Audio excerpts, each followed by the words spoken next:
नमस्कार जय जगन्नाथ मो यूट्यूब चैनल सोनाली संसार को आपण मानक स्वागत जनावि। आज आम रेस्टोरेंट स्टाइल रो इंस्टेंट पनीर बटर मसाला रेसिपी बनाइबा। चलंतु एबे आमे मसला सबको प्रिपेयर करनबा जहा द्वारा कि रोषेई रो समय कमी जीवो।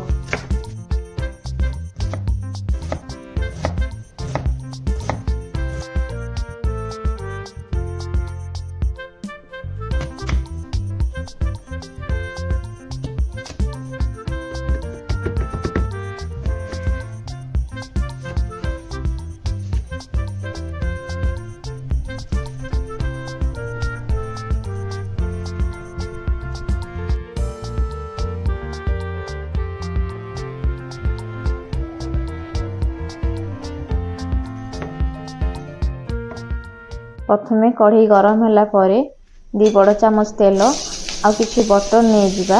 तेल गरम होला परे रखिथिया गोटा मसला को हल्का टिके फ्राई करिबा। कटा रसुण भाजी होला परे कटा पियाज को नाली होला पर्यंत फ्राई करिबा।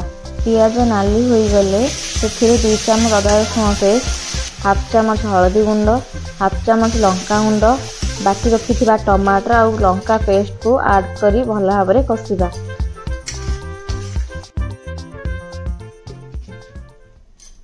मु एठी गोटे टिप्स कही रखुची, दही न छिंडिया पाई धनिया गुंड मु एथे किछि ऐड करूची।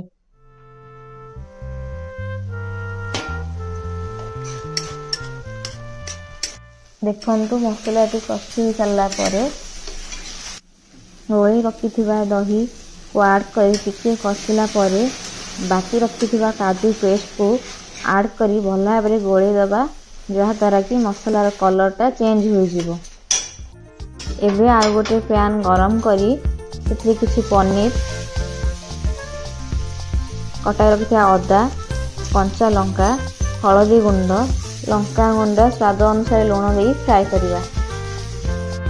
कसी होइथिया मसला रे भाजी होइथिबा पनीर, गरम मसला, किछि कस्तूरी मेथी देई आ टिके चीनी देई गोळे दबा।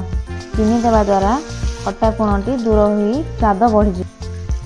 एबे किछि पानी देई तरकारी फुटिया पाई 5 ରୁ 10 मिनिट छाड़ी दबा। शेष रे किछि क्रीम ऐड करिबा। प्रस्तुत होई गला इंस्टेंट पनीर बटर मसाला।